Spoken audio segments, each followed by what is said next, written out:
foresee it. Can't foresee it. I'm gonna go with the Steelers on this one. I despite what Jacksonville is doing. That's why I like you. That's why I like you. They're playing in Pittsburgh. I can't see Ben Roethlisberger and company allowing even if Jacksonville does drop 35, Roethlisberger will find a way to put up 36. You know what? I like that idea, and I will support it. All right, so speaking of your Ravens, Baltimore is at Oakland, and let's not forget that David Carr is out for the season.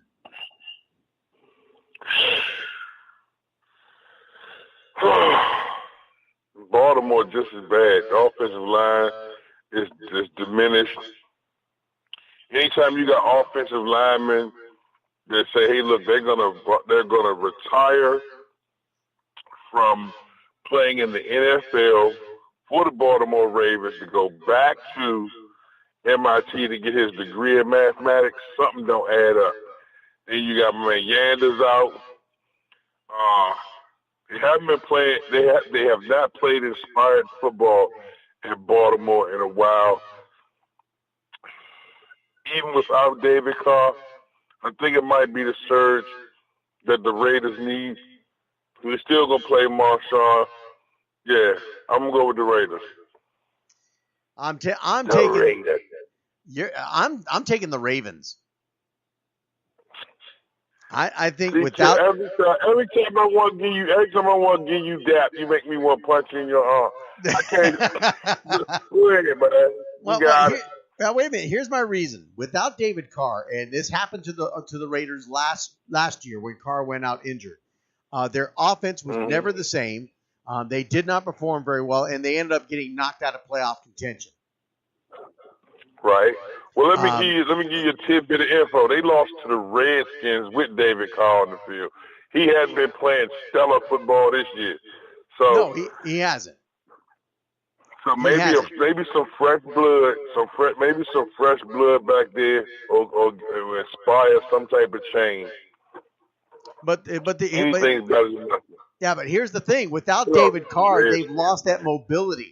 Now they're having to rely on their running game, which has pretty much been non-existent. Even with Beast Mode back there, he's had moments of greatness, but he has not been the same player that he was in Seattle. That Ravens defense, I think, will shut down the Raiders offense, and the Ravens will pull this game out and win in Oakland. We talking about the same Ravens defense that allowed Jacksonville to score 44 points. Yeah, we're talking about the same one. See, that's the problem. Even if they don't score, even if they score 22 with a backup, the Raiders should be able to get it done. All right. I'm taking the Ravens. Seattle at Los Angeles Rams.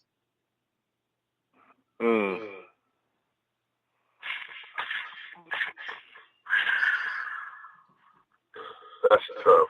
I was looking at this a little earlier, and I got scratch outs by this game because the Rams do what Jacksonville do. Yep. You don't know what team is going to show up from week to week.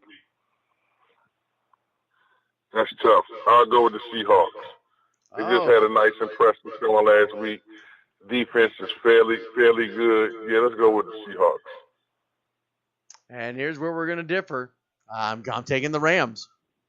Jared Goff is playing some great football. Again, Seattle had a great win last week, but it came at the expense of their quarterback. I mean, he's getting beat up. He has no protection, and he's having to do it all with his legs. Rams have shown they've got a good defense, and I like the way Jared Goff has been playing. I mean, he just picked the Cowboys secondary, picked them to pieces. Yeah, he's gonna take what you give him. Yeah, so I'm gonna take the Rams on this. It's sad because I like Russell. I think he's a great quarterback back there, but he has no help right now. He has absolutely no help and no running game. Right. Okay. Point made. Green Bay at Dallas. I'll let you pick first in this one. Oh, you know,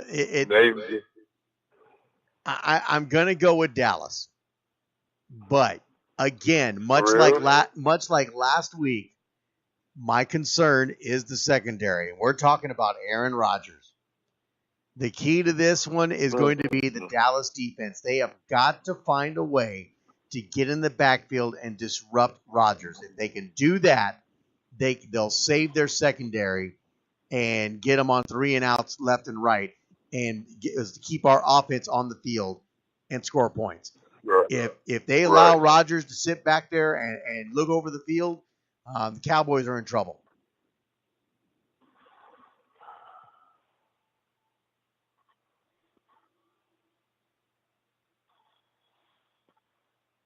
You're thinking long and hard on this one.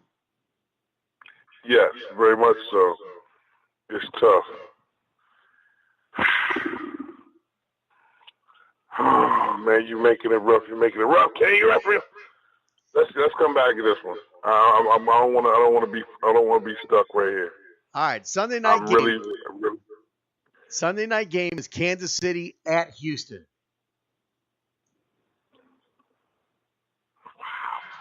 Houston just dropped 50. Kansas City is 4-0. That one is nice. And I'm going to shock the world. You ready? You ready, Kay? I got that much I got that kind of confidence, that undeniable confidence. We going with the Chiefs. Oh my God. Yeah, that confidence is just reeking through the phone right now. That's radiating.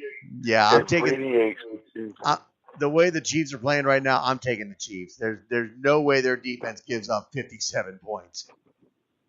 No, they're not going to give up 57 points. Now, mind you, they did give up 20 to the Redskins, but whether you like it or not, Kirk Cousins is playing some really nice football. Had he had some decent receivers, that game would have been over with before the third quarter was over. I agree. Kirk's a nice quarterback. It's going to be a shame if the Redskins can't keep him. Yep, I agree.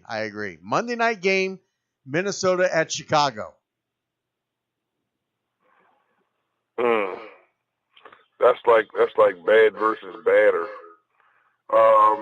Chicago can play some football. Wow. Let's go with the Vikings. I think the Vikings can get it done. Matter of fact, the Vikings. I need to check and see if the quarterback is going to come back. He's done for the season. Yeah. I'm taking the Bears.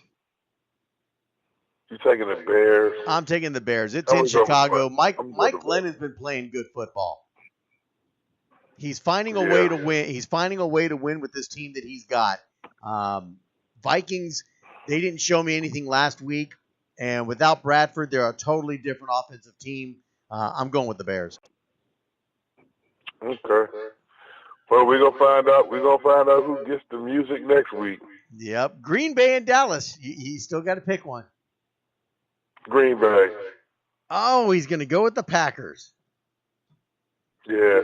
This is good. Like I said, Dallas faced off against the Rams, I was waiting to see the chemistry between Zeke and his offensive line get to the point where they can run the ball consistently. And if they can run the ball consistently, then Dak can actually go into his play-action passing and have some confidence. They never had a chance to really, really, really lay down the law as far as I'm concerned on the ground. But when you got Aaron Rodgers across the field from you, and he likes to play what I call sandlot football. Give me a formation, and I'm going to just give guys routes. You can't bet against that. So I'm going to go with Green Bay. The part that really had me stuck on the Dallas game is that, one, I know you're a Dallas fan. Two, I got love for my Texans down there. But the thing about it, I really enjoyed last year watching the way Ezekiel Elliott ran behind his offensive line, and I haven't seen it yet. I really haven't. And I haven't seen that yet either. There's something different with the offensive line this year, and I haven't quite put my finger on it. But when I looked at last week's game, they lose to the Rams, but yet they still put up 30 points, which told me that the offense is working. I mean, they put 30 points up. You put 30 points up in a football game, you should win the game. They're supposed to win. You're Right. supposed to win that game. To win. Yeah. Right. And yeah, you have to look at the team. I said, I'm taking the Cowboys, but if the defense does not get back and disrupt Aaron Rodgers, as weak as the Cowboys secondary is right now, and they've shown it time and time again, we'll be in trouble, and we're looking at losing. Even though we score 30 points, Aaron Rodgers will find a way to score 35. Now, see, that's where it gets real interesting because you have Aaron Rodgers back there. You got Jordy Nelson. You got Cobb. And to be honest with you, the Packers don't even have a traditional halfback. The halfback, I believe, is actually a fourth receiver. So when you talk about this, they're going to attack that secondary of the Cowboys and find out how good or how bad they really are. And you go stand in front of Aaron Rodgers, he's going to find out. But, like I said again, this is always that whole card. If the Dallas Cowboys can come out and establish the run, I think it's a totally different ball game. A lot of Cowboy fans may agree with me. A lot of them may feel like I should give up on it. But I do believe if Ezekiel Elliott can get behind his offensive line and run like he's supposed to run, or run like I've seen him run in times past, it's a totally different Dallas football team. And I think that's the one you fell in love with. But at the same token, this defense can't give up 35 points. That's ridiculous. It's all in the secondary. Yeah, I agree. I got to go with my team, but I am concerned there. I am concerned. And you have every reason to be. I'm looking at scores, trying to find the score here. Yankees currently leading the Twins. I'm trying to see what inning they're in right now. As they just came back out of commercial break here on ESPN. Twins are going with a new pitcher, Alan Bosensic, as he's warming up right now. He's got a 1.99 ERA. He's pitched in 28 games this season. He's thrown 23 strikes and had 9 base on balls. Yeah. So I'm waiting. Ultimate Yankees fan. I give you credit for that. You follow those Yankees, boy. You follow the Yankees. Yeah, I do watch my Yankees. Yeah, I know what to get you for Christmas. Oh, here we go. Bottom of the 7th inning as they're playing this game in Yankee Stadium. It is currently 7-4. Yankees over the Minnesota Twins. Right. So the Yankees are on their way. Yankees look like they're on their way to the ALDS. There it is. There it is. There it is. I imagine you're excited about that. Oh, yeah, what you got definitely going on this weekend, Kenny, before I know we got to get ready to get off the air, but what you got going on down there this weekend? Well, this weekend, Friday on TSRN, Texas Sports Radio Network, you can catch me live there as the San Antonio Christian Lions look to improve on their 2-1 record as they face St. Michael's Academy out of Austin, Texas, the St. Michael's Crusaders. I'll have the play-by-play on that. Pre-games at 7 p.m., kickoff scheduled for 7:30. Then Saturday, I'm going to be on TIFA Radio, Texas Youth Football Association, as I've traveled to Cypress, Texas, right there in Houston, for a homecoming matchup between the Cypress Mustangs and the Southside Cowboys. If you're paying attention to social media, these two organizations are already jawing back and forth, so this should be a nice matchup for that weekend. And Sunday, we've got a rare day off, and I plan on using it to the fullest. Yeah, ironically, it worked out the same way here. It shocked me a little bit, but we got some great games coming up this Thursday. The Central Virginia Hurricanes on the 8th grade level will be facing off against the number 1 Bowie Bulldogs at White Marsh Park up here. That's going to be a huge game. And also this Saturday, instead of Sunday, Select Elite Championship Football League usually takes place